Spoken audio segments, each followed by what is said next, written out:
como eu sempre faço, é um quebra-cabeça que a gente está sempre construindo, né? Isso aí a gente vai começar a entrar em Kohut. A gente vai sair do Freud, né?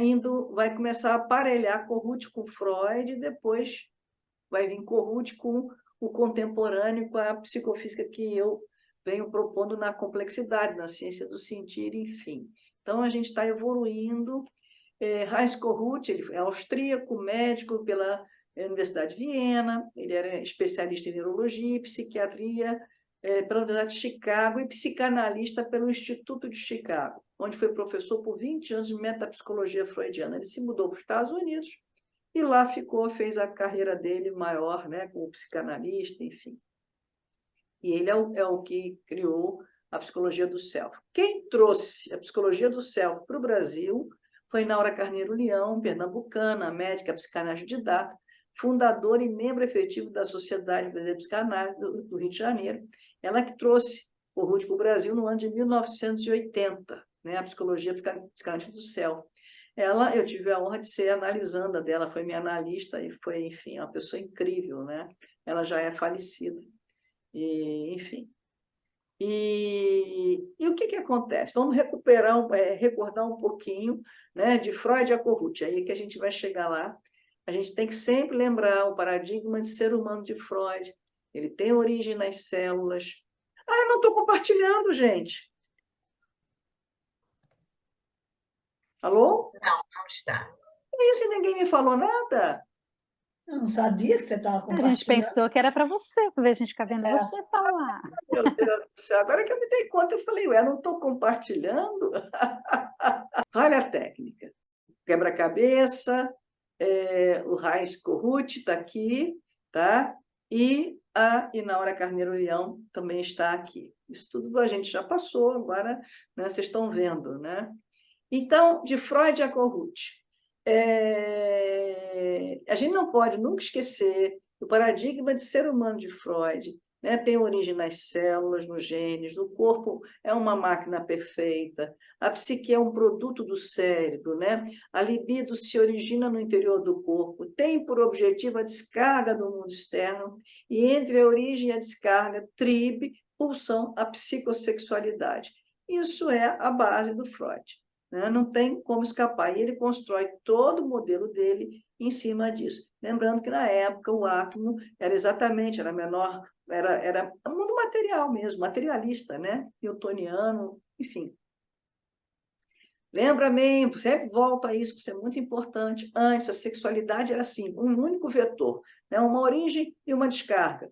Com Freud, ele percebe que ela passa por um labirinto, né? Que vai, e aí você tem a psicossexualidade, aí surge a ideia de conflito, né? Então, a psique é como um labirinto de conflitos, recalques e desejos. Isso é muito diferente do como era visto. E aqui é onde funda-se a psicanálise, né? É aquela história. Instinct, no somático, tem o instinct, que seria o instinto, propriamente dito.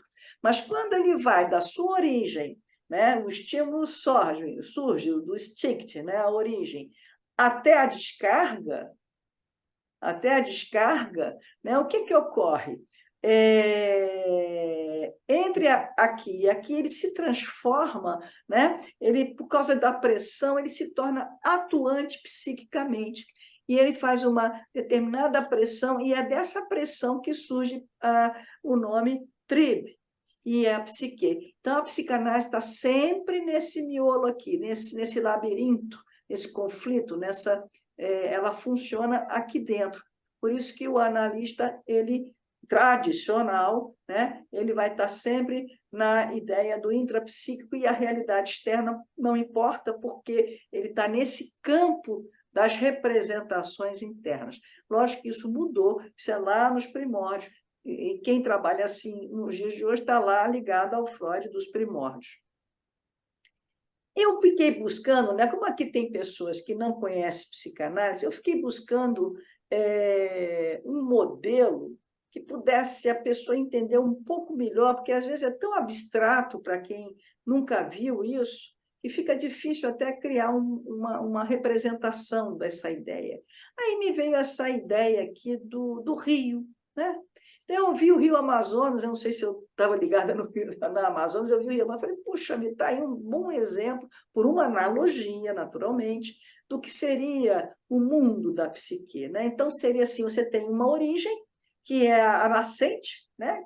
Ela funciona na origem da Terra, né? E ela vai. E o rio, essa água da nascente não é rio, ela vai se transformar em rio à medida que ela for buscar a saída, que é lá no mar, né? Ou pode ser até a foz dela, pode ser em vários lugares, no caso aqui é no mar. Então, entre a origem, aquela água de origem, e lá a foz do rio, vai se criar o rio. E o rio nem é a água e nem é só o leito, ele é esse contexto.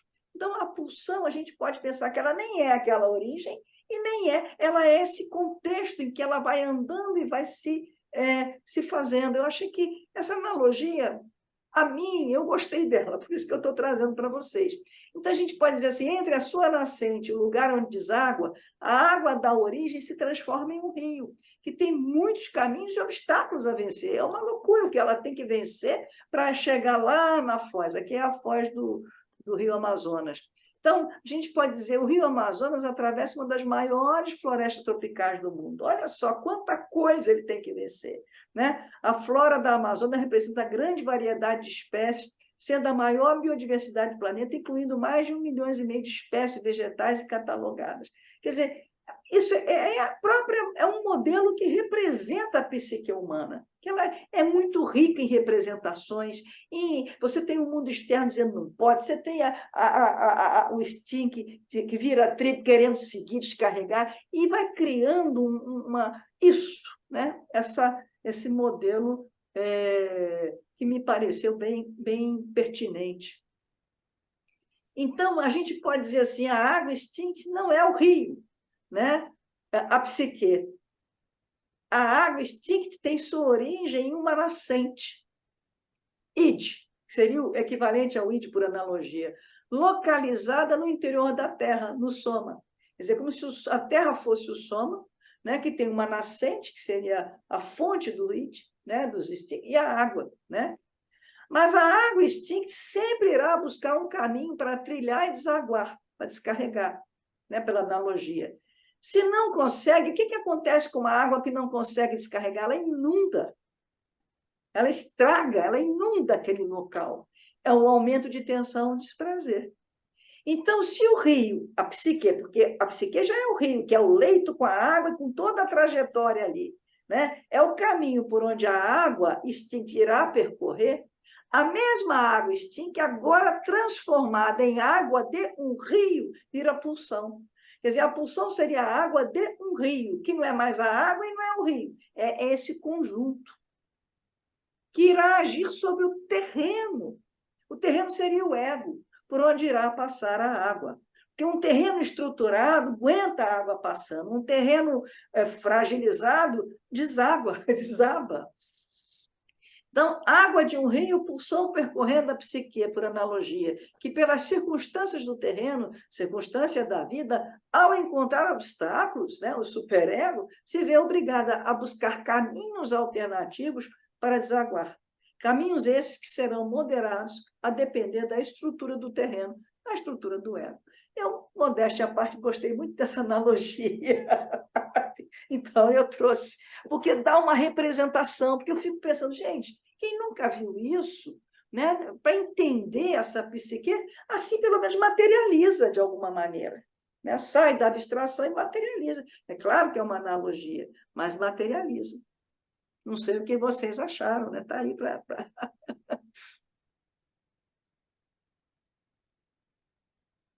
Então, é isso. O Sting tem uma origem, ele vai encontrando os obstáculos, ele vai, como eu disse da vez passada, se ele desloca, se ele acha um caminho bom pela área da comida, se é um deslocamento, a pessoa pode se tornar obesa. Se aquilo é uma solução satisfatória, ele vai se tornar o empresário de uma lanchonete. Claro que isso é um exemplo bem grosseiro entre sublimação e deslocamento. A sublimação é o desvio, né, que deu certo, né, que é favorável, que é saudável. E o deslocamento não, seria patológico, vamos dizer assim, né? E uma vez feito aquele caminho, a tendência é repetir, seguindo os rastros do caminho feito.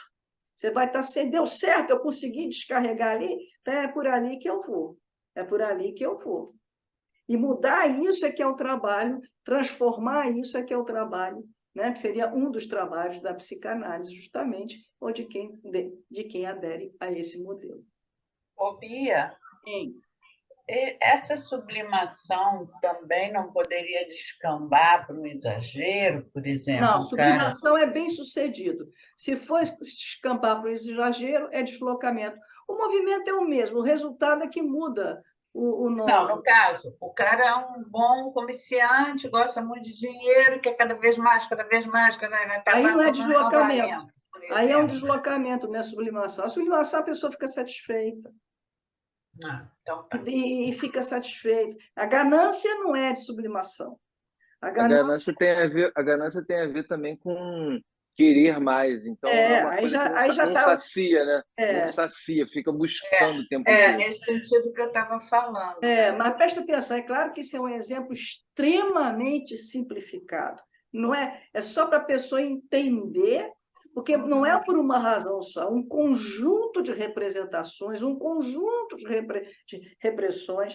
Né? Ninguém vive só de sublimação, ninguém vive só de deslocamento. Tem um pouco de cada coisa. Né? É sobredeterminado, né? É só para a pessoa entender um pouco, né? Que sempre vai ou vai reprimir, vai recalcar, ou vai descarregar. E você tem duas possibilidades de descarregar. Ou você vai deslocar, ou você vai sublimar. Tá bom, obrigada. Entendeu? Entendi, obrigada. Agora, isso é o Rio Amazonas, com todos os afluentes dele. E mais alguma coisa. Agora, alguém quer falar mais alguma coisa? Enfim, bom. Agora, tem um detalhe. Né? A gente viu na vez passada que Freud... Não vimos isso, não. Freud utilizava o narcisismo, e hoje nós vamos voltar a ele. O Freud, ele utilizava de forma indiscriminada os conceitos de ego, ich e self-ich. Ich é eu em alemão. Então, ele usava tanto para ego quanto para self, que agora a gente vai fazer a diferenciação, de forma indiscriminada. E foi o médico psicanalista Heinz Hartmann, que é fundador da psicologia do ego, que não tem nada a ver com a psicologia do self, mas é uma outra escola da psicologia, da psicanálise, que pela primeira vez, em 1950, verificou e elaborou uma distinção clara entre esses dois conceitos. Ele foi lá e verificou na obra de Freud que Freud tinha um significado diferente quando o eu, it, estava em oposição ao objeto, ou quando ele estava em oposição ao superego e ao it. E aí ele verificou essa oposição, e aí ele dizia, isso no narcisismo, quando se utilizava o termo narcisismo, parece muitas vezes confundir-se dois pares de opostos. O primeiro diz respeito ao si próprio, o self, a própria pessoa em oposição ao objeto. E o segundo diz respeito ao ego, como sistema psíquico, em oposição a outras subestruturas de personalidade. Quando falamos de investimento de si próprio eu, isso não implica que o investimento esteja situado no id, no ego ou no superego. Seria possível clarificar as coisas definindo, então, o narcisismo como o investimento libidinal, não do ego, mas de si próprio. Isso foi Hartmann. Vai ficar mais claro. A confusão muitas vezes se dá também, porque quando Freud escreveu o narcisismo, ele ainda não tinha o conceito estrutural de ego, superego e id. Mas quando a gente lê hoje, a gente sabe que tem, já lê com essa, e aí dá, às vezes, muitas vezes, essa confusão. Mas agora, a gente juntando a obra que o Hartmann verificou, a gente consegue entender, sim, aonde vai surgir o Kohut. Você tinha uma libido desorganizada aqui, né? O autoerotismo, que você se organiza com o surgimento do ego, e aí você tem a libido, o narcisismo primário, que só ocorre uma vez. Está compartilhada, a tela está, né? Sumiu a coisa aqui do lado, agora eu fiquei preocupada. Libido organizada, narcisismo primário, que só ocorre uma vez, que aí essa desorganização da libido se organiza, e aí, né, aí a libido volta toda para o ego, e aí ela vai investir no objeto, entenda, não eu, tudo que é não eu é objeto, e tudo isso nós estamos falando de um movimento intrapsíquico, né? O não eu nas representações, e aí ela retorna desse objeto para o eu, para o ego, para o it, vamos dizer assim, vamos falar it, eu. Quando ela retorna para o eu, é o narcisismo secundário. Quer dizer, o primário só ocorre na primeira vez. Sempre a segunda vez vai ser secundário, que já foi e já está voltando. E a libido é isso, desorganizada e se organiza no ego, aí ela vai para o objeto e volta para si, vai para o objeto e volta para si. Né? A confusão foi que it, nesse caso, não está funcionando como um sistema de funções em oposição ao id ou ao superego. Nesse caso, está representando a si próprio com tudo que inclui uma pessoa, as organizações psíquicas e seu corpo. Aí vamos lá. A partir dessa compreensão, ocorreu uma redefinição para o narcisismo, que passou a ser compreendido como a catexia do self. Está vendo? O ego aqui deixa de ser... Porque a palavra é a mesma, né? O self e ego é a mesma coisa, é eu, tudo é eu, só que um é inglês, outro é... Enfim, é isso essa que é a distinção. Né? Quando ele está indo para o objeto e quando ele volta. Então, o eu, quando está na relação com o objeto, é self. Quando ele está na relação com o superego e id, ele é ego. Ele funciona como uma estrutura. E aí é que se dá o conflito. O muito importante aqui é isso. O conflito. Ego e superego representa conflito.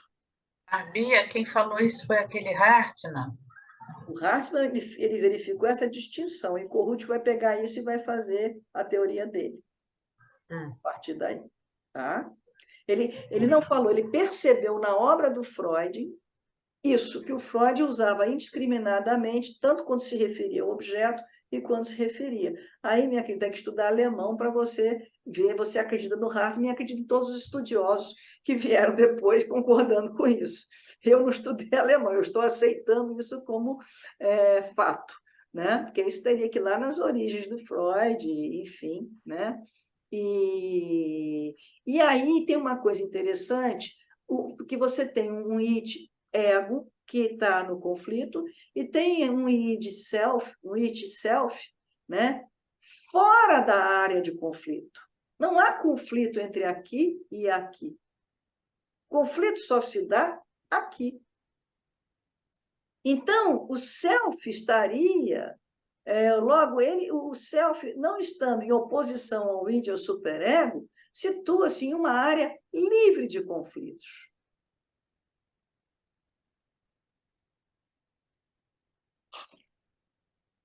Isso vai nascer Kohut. A libido investe o objeto e a coloca a serviço do self. Tá? Quer dizer, essa libido narcísica, ela vai para o objeto e volta para si. Só que ela volta para si colocando o objeto ao seu serviço. E aí, esse objeto, investido com libido narcísica, passa a se chamar, aí já é Corrute, self-objeto.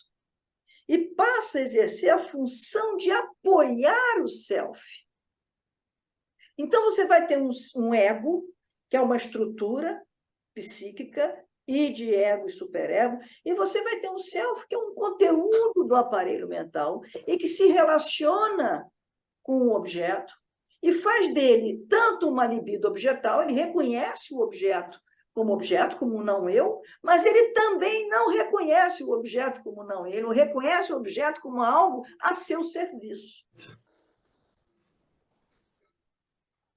E se a gente pensar, isso a gente vai ver depois, o self-objeto, o que o Corrute fala é que você vai lidar com o self-objeto a vida inteira. Quanto mais arcaico, lógico, o self-objeto é tudo. O bebê independe do self-objeto para tudo, ainda não tem um self estruturado, minimamente estruturado. Mas à medida que você vai estruturando o seu self, você vai precisando, sempre vai precisar de self-objeto, para Corrute, até a morte, na hora da morte você precisa de self-objeto, mesmo no idoso, mas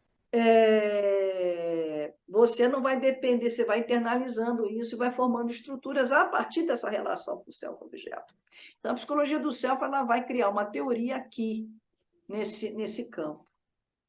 Então para Corrute, não existe conflito entre o self e o self-objeto. O conflito só existe entre ego e superego. Perfeito. E ele diz também que a gente não tem acesso, eu já estou me adiantando, mas eu acho que é válido diante da sua pergunta, que a gente não tem acesso a isso. Quem vai fazer isso resolver de bem é um self-estruturado. As pulsões... Você diria que um self melhor constituído, um eu melhor constituído, escolhe self-objetos melhores? Sim, claro. Não arcaicos.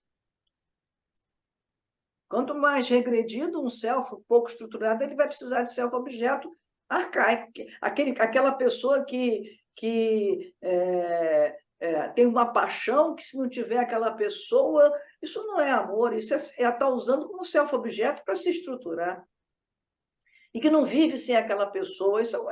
A pessoa se sente tão desestruturada que ela vislumbra aquela pessoa, sem ela não existe, ela morre. E mata, né? Aquela pessoa, não, sem você... É isso, é uma coisa arcaica, enfim. Agora, uma pessoa amadurecida, qual é o casal que não faz do seu parceiro, da sua parceira, um self-objeto? Faz, mas tem a relação objetal também. Reconhece como outro, mas também vai fazer a pessoa funcionar um pouco a seu serviço. E self-objeto pode ser, por exemplo, agora aqui, vocês podem estar funcionando e estão como self-objetos também para mim, que estou aqui dando um seminário. Agora, naturalmente, que eu também reconheço vocês como outro. Aí é que está a questão, a coisa. Se você entra numa dessa e não reconhece o outro, aí se você está só nesse campo, é um self-objeto, você está com um self tão pequeno, tão desestruturado, que você... aí a questão narcísica é tudo na obra do Corrute, porque aqui passa pelo narcisismo, aqui não. O ego não entra, então, em nenhum momento em negociação com o self-objeto. Enquanto estrutura, não. Ele entra, o eu entra enquanto self. O ego, não. O ego é uma estrutura psíquica que vai lá mediar o conflito. E quem vai auxiliar o ego a mediar o conflito é essa relação aqui com o self-objeto. Mas para Freud, o ego negociava com o externo, com o objeto, não? Para Freud, ele vivia no intrapsíquico, ele acreditava que você podia acessar o intrapsíquico através da análise. Ele não mesmo, levava em só conta. entre eles três mesmo. Era tudo entre eles três. Ele não, o ego era o mediador, o ego que fazia contato com o mundo externo. Ele acreditava, então, o analista ocupava aquele lugar da representação do conflito. Quando ele... Beatriz. Oi, Lindalva. Olá, desculpa o atraso. Deixa eu só te fazer uma pergunta sobre isso. Quando você está... vamos pensar, você está num filme, assistindo um filme. Uhum. Você faz um foco, fica ali direto ouvindo aquilo está fazendo uma relação com você, né? Você com ele, e você não vê nada que está em volta, claro, para luz apagada, tudo, mas eu fico pensando assim, quando você foca em alguma coisa, isso seria um self-objeto? Pode ser um self-objeto saudável, a gente vai ver as formas e transformações do narcisismo. Pode ser, mas quando você fica focado só em uma coisa, isso não, veja bem, a questão é o uso que você está fazendo disso. É um self-objeto, mas você tem self-objetos e self-objetos, é o que eu estava falando. Se é aquela pessoa que fica só... Estou ali, porque tem essa coisa de série, né? Tem pessoas que ficam vendo série para mais nada na vida. Está funcionando como um self-objeto, aquela TV com aquela série. Só que aí é um self-objeto que não está... patológico. Pejorativo, essa né? relação é patológica. Mostra, na verdade, não é um self-objeto. O self é que não está bem. Ela está fazendo um uso do self, do corpo, para se manter estruturada. Tem pessoas que ficam em frente a uma série porque não conseguem viver a vida. Por exemplo. Aí já é uma outra coisa. Agora, quando você olha por lazer, que é uma satisfação, é um self-objeto saudável, um self-objeto bom, é uma questão narcísica. Porque o narcisismo ele amadurece, justamente, é isso que o Kohut vai mostrar. Bia, o cigarro, o jogo, o álcool, eles funcionam como self-objeto? Funcionam como self-objeto. Podem funcionar como self-objeto. Beatriz, no ABA, eles usam sempre como é que eles chamam? Eles chamam de reforçador.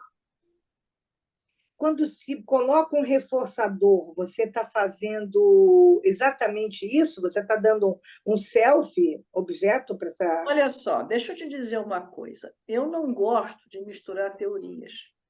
Porque quando você mistura conceitos, é complicado, porque o ABA, com certeza, ele tem toda uma estrutura teórica que fundamenta isso para eles. É comportamental, né? Pois é, aqui tem toda uma outra estrutura teórica que fundamenta isso. Se você perguntar assim, Beatriz, vamos esquecer o ABA e a fundamentação que eles dão, porque aí você vai... Não dá para você pensar... Sei, já entendi. Não dá, é outro paradigma, é outra proposta teórica. Não, porque ela falou do cigarro, eu vejo o cigarro também como um reforçador. Ele termina sendo um reforçador para, de repente, você tem que fazer alguma coisa, né? Tem que fazer alguma coisa, você precisa estar focado para fazer, não consegue, mas aí pega o cigarro te ajuda. Quer dizer, sim, mas veja bem, aí não é um reforçador, você vai usar outro termo se você quiser pensar na teoria do Kohut. Você vai usar o termo self-objeto. O cigarro vai funcionar como self-objeto porque a pessoa tem uma ansiedade, por exemplo, uma ansiedade ou um vício, seja por questões emocionais, seja por questões fisiológicas, físicas, neurológicas, enfim, ela tem aquela ansiedade que precisa da nicotina, precisa do cigarro, certo? Então, o cigarro ali está entrando para acalmar, para dar uma ilusão de conforto. É que nem o chocolate, né? É que nem o chocolate, é self-objeto. É um self-objeto. E não necessariamente será patológico ou não, se dependendo do uso, do quanto a pessoa precisa desse self-objeto e para que ela precisa desse self-objeto. E quando usa também, né? E como usa também. Você não vai dizer, por exemplo, a gente gosta de uma cerveja, né? A gente sente o prazer de tomar uma cerveja, é um self-objeto. Pode ser, não é? A gente toma aquilo para... alimentar o nosso narcisismo, o nosso self. Então, o self-objeto tem uma função, seja ele é uma função. Ele é uma função. Então, vamos chegar lá. Ele é uma função. Ele é uma função. Então, agora, se a gente chegar, o cara que bebe todo dia alcoolizado e que estraga uma família e tudo, esse é self-objeto também, mas é patológico. Não o self-objeto. O self dele é que está desestruturado. Não precisa ser patológico. Ele escolhe self-objetos problemáticos, né? Não precisa ser patológico, ele tem uma função que não precisa... Não é nem... O foco não é o self-objeto, o foco é o self. O uso que você vai fazer da coisa é que depende do self, da estruturação desse self.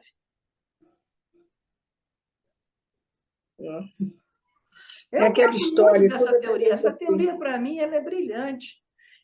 A gente vai, depois vocês vão entender aonde que, enfim, a gente hoje vai chegar a mais coisa. Então, resumindo, a teoria do aparelho psíquico elaborada por Freud estabeleceu 3 instâncias psíquicas: ego, id e superego. O id, usado por Freud como ego, possui a função de mediador entre id, superego e o mundo externo. O id, usado por Freud como self, quer dizer a própria pessoa em oposição ao objeto. Hartmann fez a distinção entre ego e self, utilizado instintamente como id por Freud. O ego passa a ser, então, definido como um sistema psíquico com funções mentais, e o self como o eu em oposição ao objeto. De acordo com Hartmann, o self seria, então, um conteúdo do aparelho mental. Corrut observou empiricamente que este self, restrito ao conteúdo do aparelho mental, possuía uma dinâmica própria. Aí é que entrou Corrut, ele viu que esse self, não era apenas um assim, ele tinha toda uma dinâmica própria de funcionamento. E ele observou que essa dinâmica pertencia ao nível da experiência do self como objeto. Isso aqui eu grifei porque, olha só, ele percebeu que essa dinâmica pertencia ao nível da experiência do self com o outro, com o não eu. E o que é experiência, gente? Experiência é sentir. A pessoa não fala, mas é o que a gente sente. O que a gente diz, minha experiência com isso? Minha experiência com ela é aquilo que ela faz você sentir. Aí é que eu vou fazer meus ganchos lá depois, assim, só pontuei aqui para a gente não perder, para já ir mostrando onde é que vai ganhar.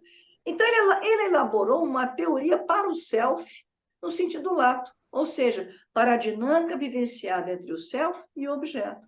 Ele criou uma teoria. Então, ele diz que, assim, o self, se visto no ângulo da visão no sentido restrito, é um conteúdo do aparelho psíquico, uma extensão da metapsicologia clássica. Mas, se visto no ângulo do sentido lato, o self é diferenciado das 3 instâncias psíquicas, podendo examinar sua agência, seu desenvolvimento, seus componentes. E aí ele diz que é importante frisar, né, isso aí, na verdade, é no meu livro que eu tirei, é importante frisar que, ao diferenciarmos o self das 3 instâncias psíquicas, o fazemos apenas no contexto teórico, é didático. Mas, na prática, jamais poderíamos ignorar que o self é o conteúdo do aparelho psíquico, e, principalmente, não se poderia perder de vista as questões metapsicológicas envolvidas na origem de qualquer psicopatologia, quer dizer, o conflito, né? E foi baseado nisso que Corrut propôs o princípio psicológico da complementaridade, que abriga lado a lado a psicologia do homem culpado e a psicologia do homem trágico. O que é a psicologia, o princípio psicológico da complementaridade? O homem trágico, o homem culpado é o homem de Freud, é o conflito. Né? Complexo de Édipo, conflito. Para Corrut, o Édipo não é universal, o Édipo não é patológico. Ele fala da fase edípica, a gente vai ver isso. E para Freud é o que estrutura a personalidade. Então, o homem culpado, né, é o conflito. A tragédia do homem para Corrut, ele tem olha aqui, isso é importante também, porque ele também parte do mundo material. Ele também está no paradigma material. Programa genético potencial de habilidades e talentos a ser desenvolvido pelo self. Então, todos nós, segundo Kohut, nasce com um potencial de habilidade e talento que a gente deve, durante a vida, exercer e desenvolver. E se a gente só não desenvolve por distúrbios estruturais do self, que se daria a incapacidade da pessoa cumprir o seu programa genético. Então, a pessoa tem tudo para se realizar, mas não consegue. Se torna uma pessoa infeliz. Essa é a tragédia do homem. É ser infeliz, é não realizar os seus potenciais e talentos. Então, o funcionamento humano visa duas direções. Quando o objetivo do funcionamento estiver direcionado às atividades pulsionais, nós vamos estar diante do homem culpado. Ao preenchimento narcísico do self, estaremos diante do homem trágico. No entanto, para Kohut, a visão psicológica do homem trágico, a psicologia do self, não entra em conflito com a visão psicológica do homem culpado, a psicologia dos conflitos. As duas visões se complementam. Meu filho, por favor. Esse é o meu gato que está demenciando. Ele precisa de um self-objeto que acalme.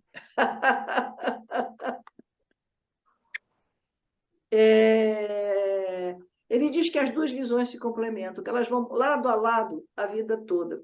Eu entendo isso, né? Que ele não tinha para onde correr. Então, ele diz que a pessoa ele cria os dois conceitos paralelos. Se ele abrisse mão do homem culpado e ficasse só com o self, que o Kohut traz o humanismo para a psicanálise. Então, se ele abre mão do Freud, né, ele, na verdade, no meu ponto de vista, ele ia cair no humanismo, inclusive barato, que era melhor, então, ele se tornar humanista e seguir toda a linha humanista mesmo e tal. Mas ele se calcava na psicanálise. Então, ele criou as duas linhas de desenvolvimento, lado a lado. Mas, na prática, a gente vê que um profissional do self, ele basicamente fica no self. Até porque não tem como ter acesso diretamente, salvo pelo self, de acordo com a teoria. E aí que se criou uma história que, inclusive o meu livro é Introdução à Psicologia do Self, desde as suas origens em Sigmund Freud, porque tem muito pessoal do self que praticamente abandonou Freud. Eu sempre fui contra isso. Porque se você faz isso, na minha opinião, muitas pessoas se tornam um humanista sem muita qualidade. Então, eu acho o seguinte, ao invés de fazer uma formação analítica, vai fazer uma formação humanista. Porque você vai ter mais consistência. Agora, o que acontece? Eu hoje, que foi o que eu descobri ano passado, que eu consegui, eu percebi que o Kohut, essa teoria da complexidade com a ciência do sentido dá sustentação à teoria. Quer dizer, se criou possibilidade de criar uma teoria que sustente esse self, fora de um campo só empírico e técnico. Você tem uma teoria que dá sustentação. E é isso que a gente vai... A psicofísica contemporânea, é exatamente o que eu estou propondo como tal.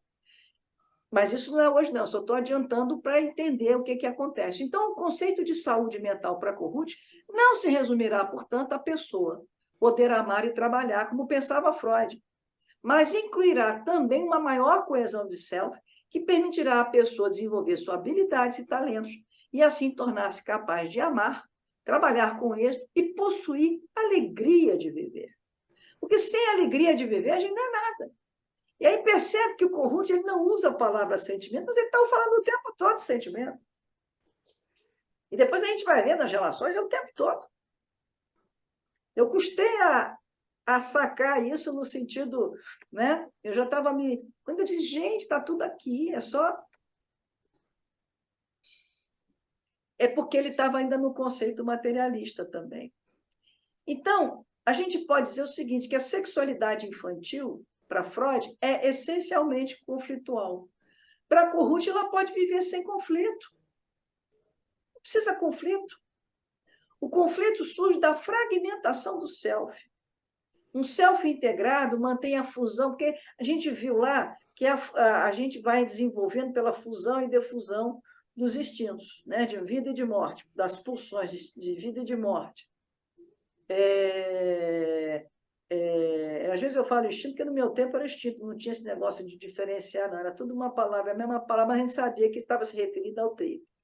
Então, o self, para a Kohut, é o self apoiando as pulsões é que vai permitir que ele vai funcionar, né? Um self integrado, mantém a fusão e defusão em níveis satisfatórios para o desenvolvimento psíquico. No caso do bebê, o self-objeto, pais ou substitutos, exerce a função de apoiar o self ainda precário do bebê. Com isso, então, ele serve de apoiador para desenvolvimento. E aquilo depois vai se transformando em estrutura. E a gente vai ver também que ele propõe. Isso é outra coisa importante que vocês já viram, vou passar esse filmezinho, que é o conceito de função. O self-objeto, ao apoiar o self, exerce função estruturante do self precário do bebê. Então, mas o que é função, né? Todo mundo sabe o que é função? Então, vamos lá ver.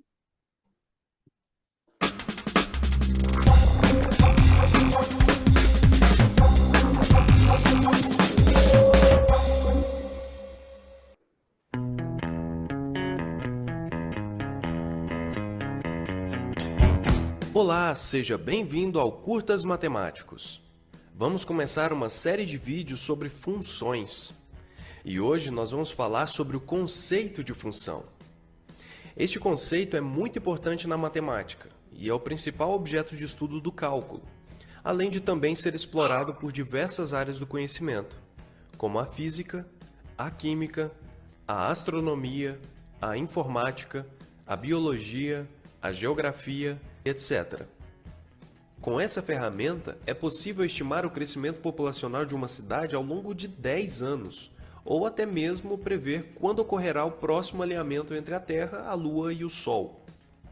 Vamos ver um exemplo.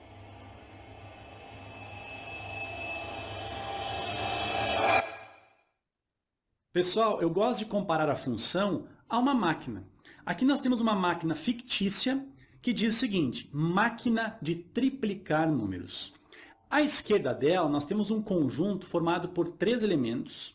E à direita dela, nós temos outro conjunto também formado por 3 elementos. Esse conjunto da esquerda nada mais é do que o conjunto de partida. E o conjunto da direita ali nada mais é do que o conjunto de chegada que nós acabamos de comentar. Ok?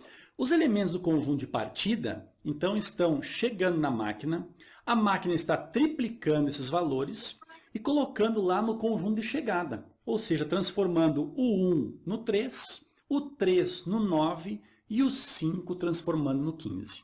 Ok? Então nós temos ali a máquina como sendo a função de correspondência entre o conjunto de partida e o conjunto de chegada. Beleza? Até aí tudo bem?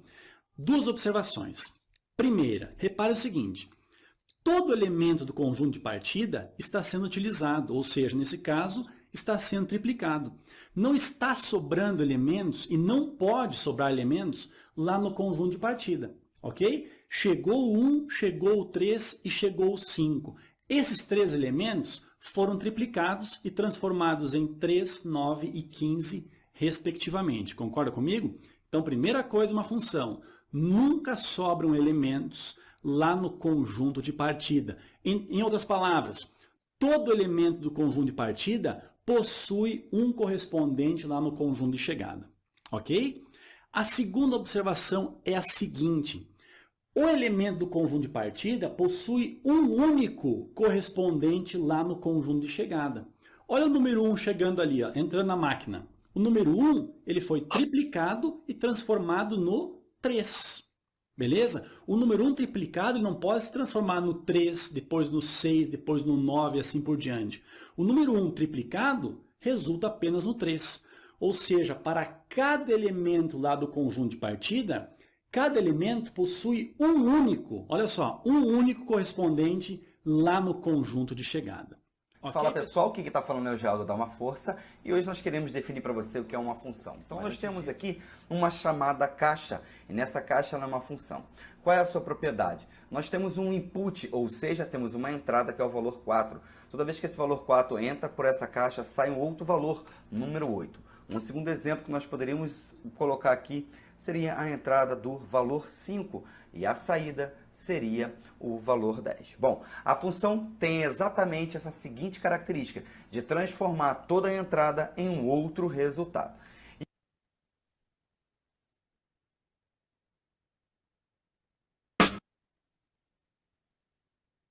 Entenderam função? A máquina entra assim e sai lá.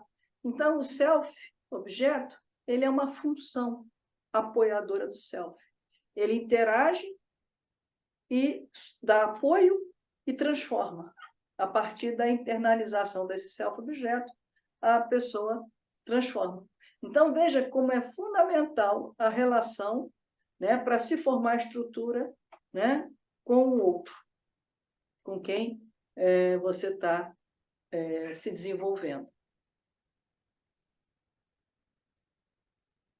Isso Kohut não concebe o eu sem o outro. O bebê de Kohut é confiante. Apesar de ainda não possuir um self coeso, o bebê se apoia nos pais ou substitutos e funciona com isso, constituindo uma matriz self-objeto, mantendo, portanto, a fusão das pulsões. Quer dizer, então, as fusões não ficam para um lado e para o outro, causando destruição, hiperotização ou patologia. Porque o que dá a patologia, segundo Freud, é a dispersão das pulsões. Se elas estão mais ou menos ali no seu equilíbrio, um pouco para lá, um pouco para cá, nesse coisinha assim, a pessoa se desenvolve normalmente. Ou melhor, saudavelmente. Se os self-objetos, pais ou substitutos, falham em apoiar o self, ainda precário do bebê, ocorrerá, então, a defusão. E estes ficarão isolados, provocando as experiências patológicas. O Kohut fala, e já é falar as palavras dele, em termos descritivos, a linha básica de comportamento com respeito à agressividade não é o bebê enraivecido, destrutivo, é desde o começo o bebê assertivo. Quer dizer, ele fala que a agressividade ela é usada para ser assertiva e não para ser destrutiva, com que ele faz suas exigências perante self-objetos que lhe oferecem um meio de respostas empáticas, né? A configuração psicológica primitiva, apesar de efêmera, não contém uma raiva destrutiva, mas uma assertividade genuína. O colapso subsequente da configuração psíquica maior isola o componente assertivo e, ao fazer isso, transforma-o secundariamente em raiva. O bebê não desenvolve confiança, ele a restabelece. Quer dizer, o bebê nasce confiante. Ele perde a confiança à medida que ele vai encontrando situações não favoráveis para ele. Mas ele consegue restabelecer essa confiança.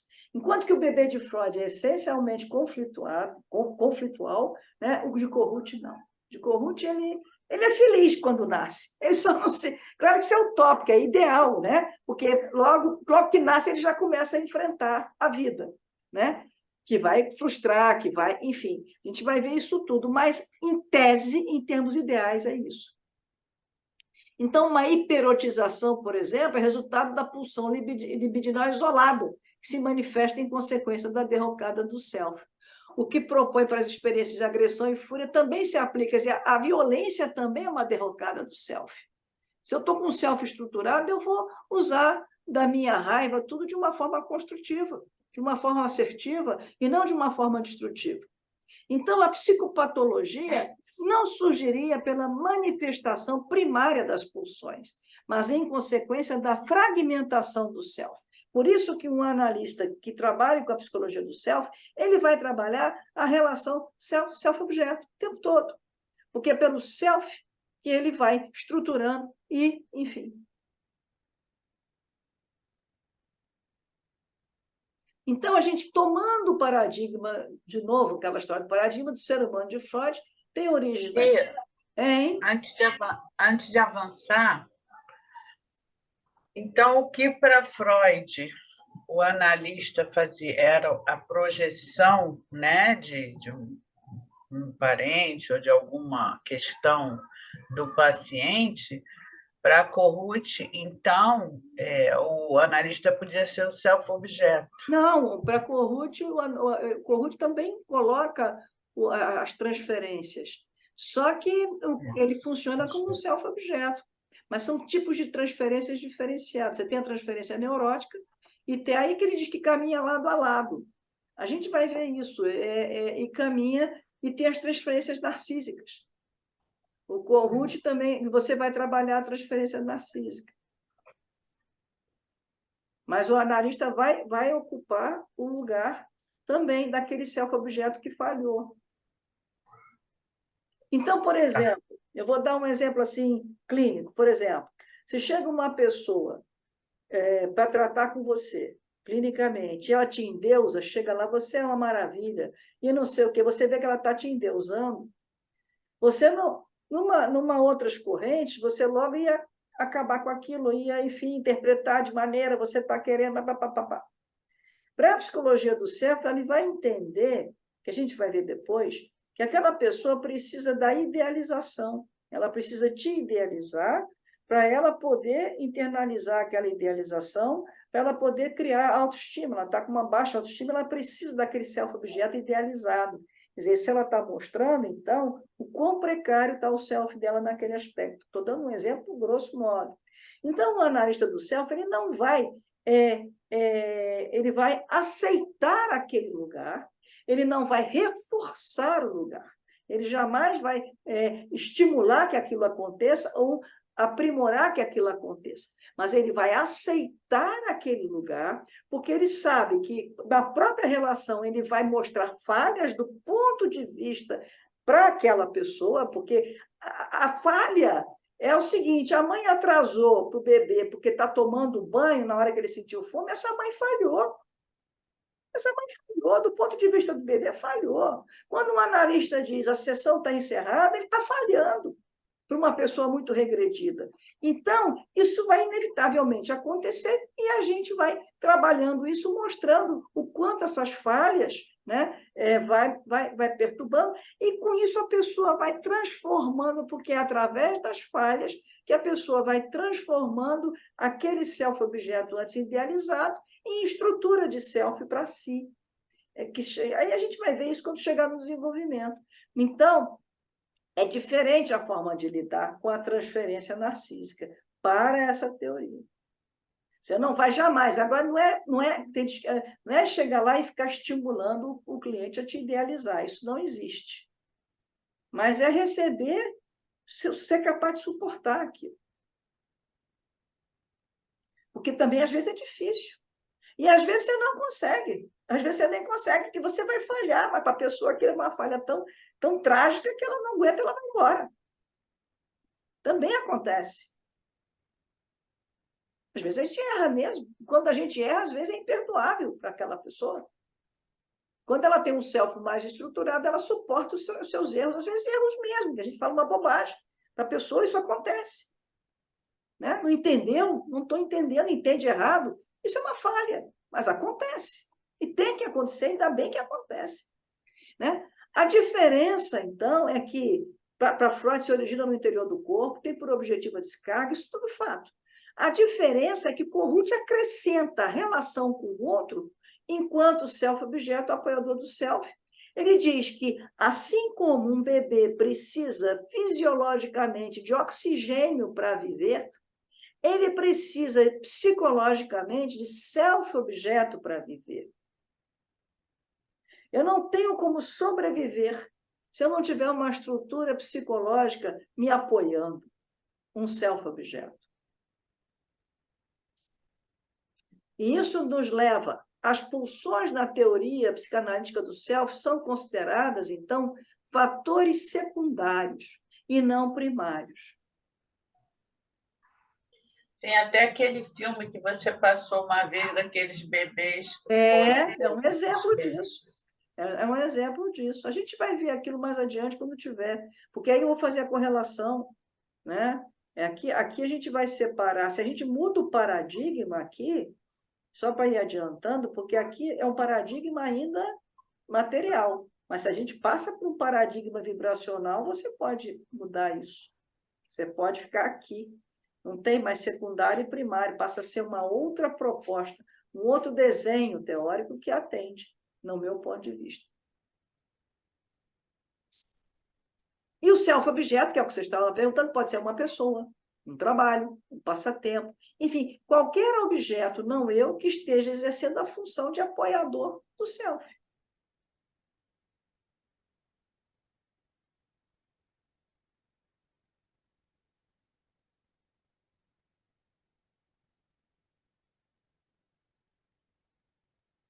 Certo? Isso aqui é interessante, porque isso aqui, na verdade, é um outro livro que eu tenho, eu achei interessante trazer logo, porque o Freud, ele coloca aqui as 3 fontes do sofrimento do ser humano. Isso ele fala lá no Mal-Estar da Civilização. O de ter que lidar com o poder superior da natureza, o de ter que lidar com a fragilidade de nossos corpos, e de ter que acatar o que a civilização nos impõe a fim de nos ajustarmos às normas de uma vida em sociedade. Ele diz que as 2 primeiras a gente se conforma, a terceira não. A gente está sempre querendo burlar as normas da sociedade. Aí quando estava escrevendo esse livro com o Jaime, a gente pensou que se a gente juntar, Corrute ele põe que há 3 necessidades básicas do ser humano. Repara que é tudo um sentimento. As necessidades básicas passam pelo sentimento. Sentir-se amparado, sentir-se admirado e sentir-se em semelhança com o outro, pertencendo. É fundamental. Né? A gente nasce tão desprotegido que a gente precisa se sentir amparado. A gente precisa, para desenvolver a autoestima, se sentir admirado. Que é a partir dessa relação com o outro que a gente vai e se sentir pertencendo. Estou ali. Não sou um ET no mundo. Ô, Bia, aquela prancha anterior, volta essa. Poderia ter uma analogia aí com o id, o ego e o superego? Que analogia? O id, o ego e o superego é a estrutura psíquica. Sim, mas essa questão de ter que lidar com o poder superior da natureza, que seria o id.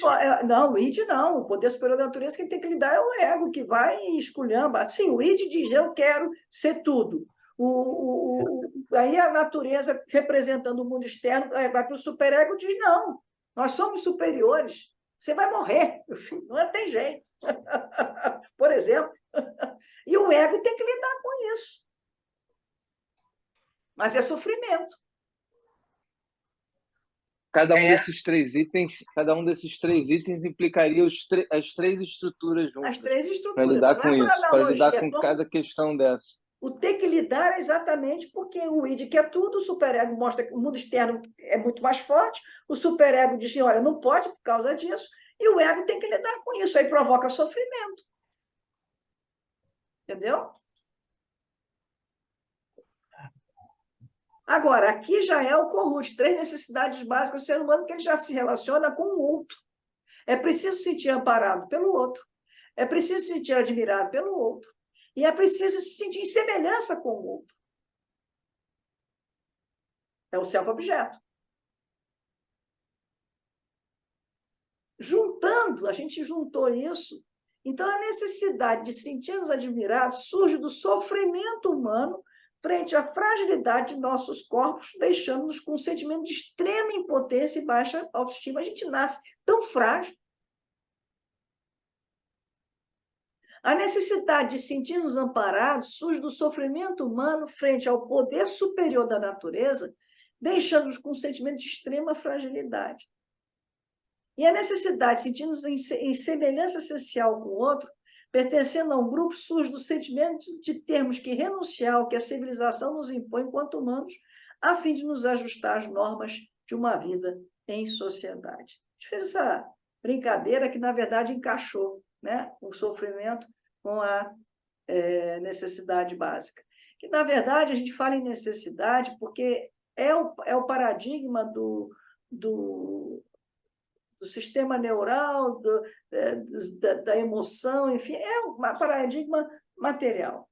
Se a gente vai para o vibracional, sai da necessidade, a gente precisa, pela experiência de vida, pelo outro, enfim, se sentir. É sentimento. Então, outra coisa importante, enquanto Freud dá ênfase ao fato de a civilização impor sofrimento ao ser humano pelo qual obriga a abrir mão, Corrute dá ênfase ao fato de a civilização funcionar como um self-objeto estruturante para o indivíduo, ou seja, como um apoiador emocional. Olha que é uma visão muito diferente. Aí a palavra de Corrute é: escutam-se os sons familiares da própria língua, da música nacional, as vozes daqueles que se conhecem, reconhece-se os hábitos daqueles que se vê, é-se nutrido pela arte, pela filosofia, pela liderança política daqueles que se idealiza. A ausência de todo esse arcabouço apoiador da linguagem, da arte, da música, das tradições de todas as espécies, leva àqueles problemas de desintegração que Freud considerava serem a essência do homem. Então, a cultura, na verdade, a civilização, ela apoia. Ele dá um exemplo que o que matou o índio americano, ele diz ele não poder mais matar, ele não poder mais... Enfim, tirou a cultura dele, ele deixou de ser o herói. Então, a cultura é apoiadora. A gente está vivendo isso, tira as referências da pessoa, a pessoa se desestrutura. Referência é self-objeto. Então, a civilização, na visão de Corrute, ele continua, enquanto para Freud a violência é uma expressão da pulsão de morte, para Corrute é consequência de falhas no relacionamento que, levando o eu a se fragmentar, como se fossem pedaços de cacos de vidro, fazem com que o eu seja capaz de ferir ou se ferir. Então, porque ele fragmentou. Então, não é a pulsão de morte que é a violência, não é ela que... É porque houve uma falha na relação, ficou em caco, e pode tanto se ferir quanto ferir o outro. Mas aí ele também fala, né? Mas como uma observação, ele dá essa ideia, né? Mas como isso aí não é ele falando, mas é a ideia, né? Mas como uma observação, os mesmos cacos de vidro podem compor de forma estruturada um belíssimo mosaico, incapaz de ferir. Tal qual, na visão de Corrute, um self estruturado não manifestaria a violência. Quer dizer, mesmo um self que tenha se arrebentado, se ele encontra um self-objeto apoiador, às vezes é muito difícil isso também, tamanho dos caquinhos, né? Mas é possível, né? Você criar um belo mosaico, por exemplo, de self, e ele está estruturado. Isso aí, na verdade, esse aqui é o livro onde eu estou me baseando para, junto com ele, os outros, para fazer o curso, e esse aqui é o antigo, até com o meu nome inteiro ainda, nem usava, e tem essa coisa da civilização. Botei aqui também para... Esse foi o tal que eu fiz a segunda edição, ampliada, contextualizada em padrões contemporâneos de ciência. Aí vem o princípio psicológico, deixa eu ver até onde nós vamos... está acabando. O princípio psicológico da complementariedade, funcionando o humano, visa duas vias, que a gente viu, homem culpado, homem trágico, né? Isso a gente viu lá atrás, o conceito de saúde mental não se resumirá, então, eu repeti aqui porque eu quero chegar nesse ponto que eu até já falei, mas vou falar de novo. Mas incluirá também maior coesão, que permitirá à pessoa desenvolver suas habilidades e talentos, e assim capaz de amar, trabalhar com eles, possuir a alegria de viver. Ele diz assim: trabalhar com o self, ao contrário do que muitos possam pensar, não significa em absoluto abandonar o modelo e o método teórico proposto por Freud. Isso é aquilo que eu falei. Aí, o Corrute não abria mão de Freud. Eu acho que Freud funcionava para ele como um self-objeto na teoria dele, né?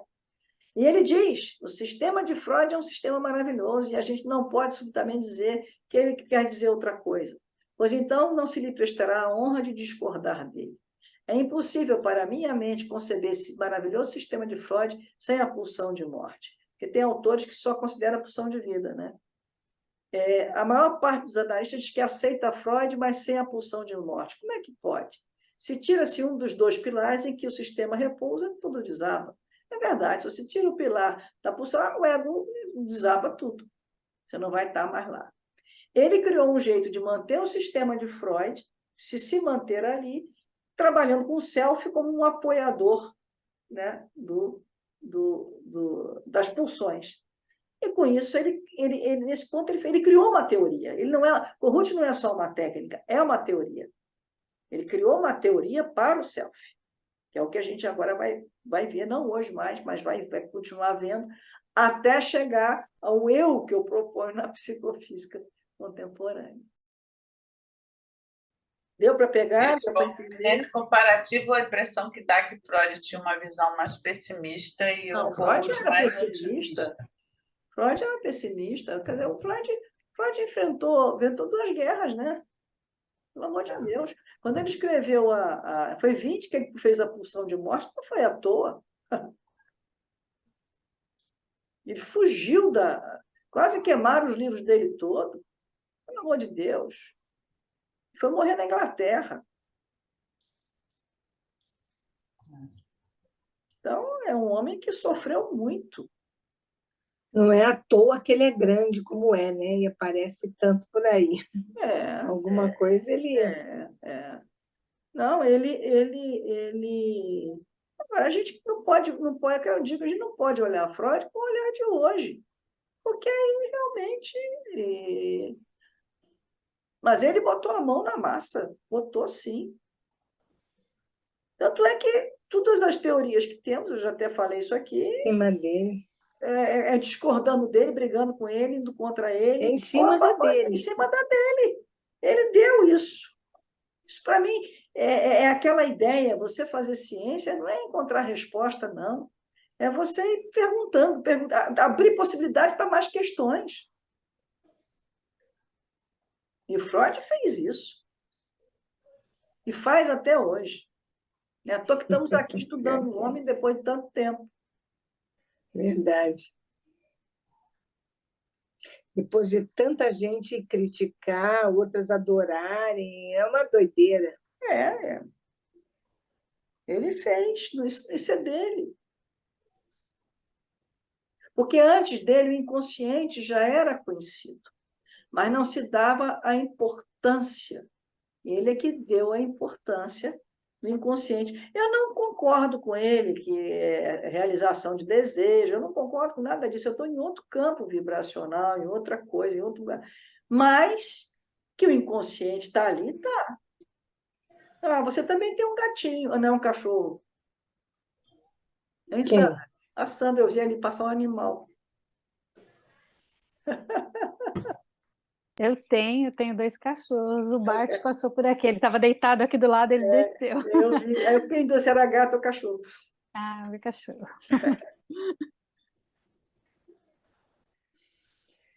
Cara, vou dizer uma coisa para você. Eu entendi tudo, mas se pedirem para falar alguma coisa, eu não vou saber falar nada.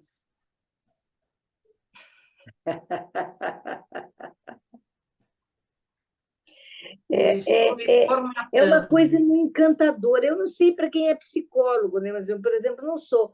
Mas é uma coisa encantadora que, ao mesmo tempo, fala para você, você está vendo? É tudo diferente do que você pensava, não é nada disso, está tudo muito louco isso tudo. São referenciais teóricos, Lindau. Aí você, na verdade, todo mundo tem um pouco entre aspas, da verdade. A gente, na verdade, busca aquele que a gente mais se identifica. É verdade. Essa é a minha verdade, né? Porque veja bem, você falou do ABA aí, né? Não existe à toa. Está funcionando para algumas pessoas que não existiria. Com certeza, com certeza. A mim, eu não me identifico, mas não posso dizer nada contra. Porque isso, entendeu? Agora, querer dizer que é universal, não. Nada é universal. Você aí está botando todo mundo igual. Não é. O Beverly, essa psicologia da comportamental, behaviorismo, né? Ela foi muito importante, não é? Uma época agora, acho que dos anos 70, ela tem importância. 60, 70, Isso é importância. Tem, ela ajuda muita gente. Outro dia mesmo, eu conversando com uma pessoa que se trata comigo, ela quer fazer um... Eu falei, vai. Aí ela ia fazer um... Enfim, eu posso falar porque não tem problema nenhum, não vai identificar a pessoa. Ela tem problema com direção. E aí escolheu aí uma autoescola que é para quem tem problema com quem dirige, né? Não consegue dirigir. Ela já tem carteira e tudo. Aí, uma das coisas da autoescola é uma terapia psicológica. Eu virei para ela, você deve ser TCC. Aí ela disse, eu digo, não, faça. Não vai atrapalhar a gente, faça. Provavelmente vai te ajudar muito. Vai te ajudar, vai até servir para a gente. Aí ela ficou na minha cara, eu nem sei o resultado, porque isso foi a semana passada. Né? Isso é o que eu penso. Para muitos isso é uma heresia, mas para mim não. Meu Deus do céu, provavelmente vai ajudar ela, né? Porque vai focar ali. Isso. Agora, naquele aspecto, vai ser muito mais útil para ela do que até eu sou, enquanto técnica. Então, vá. O que impede? Já teve outra pessoa até que eu já disse, vai também. A pessoa me ligou depois agradecendo que conquistou um monte de coisa que não conquistava. E é isso. Ninguém... Agora, não é para todo mundo. Não é para todo mundo. E vai depender experimentar, né? Da análise que ela vai necessitar. Hein? Se é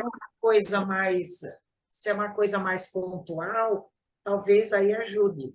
Mas a proposta é mais pontual, é uma proposta realmente pontual. Ninguém está se propondo nesse campo, quer dizer, você vê de tudo, né? Mas eu estou falando do ponto de vista sério. Né? As pessoas não estão se propondo a quem se propõe a uma reflexão, a uma coisa, são outros tipos de correntes, não é ela. Ela é focal, até o olhar humano é diferente do ser humano. Um profissional sério, ele vai trabalhar e não vai, entendeu? Agora, infelizmente, hoje em dia, qualquer pessoa abre consultório e se diz psicoterapeuta. É esse que é o problema. Aí faz de tudo.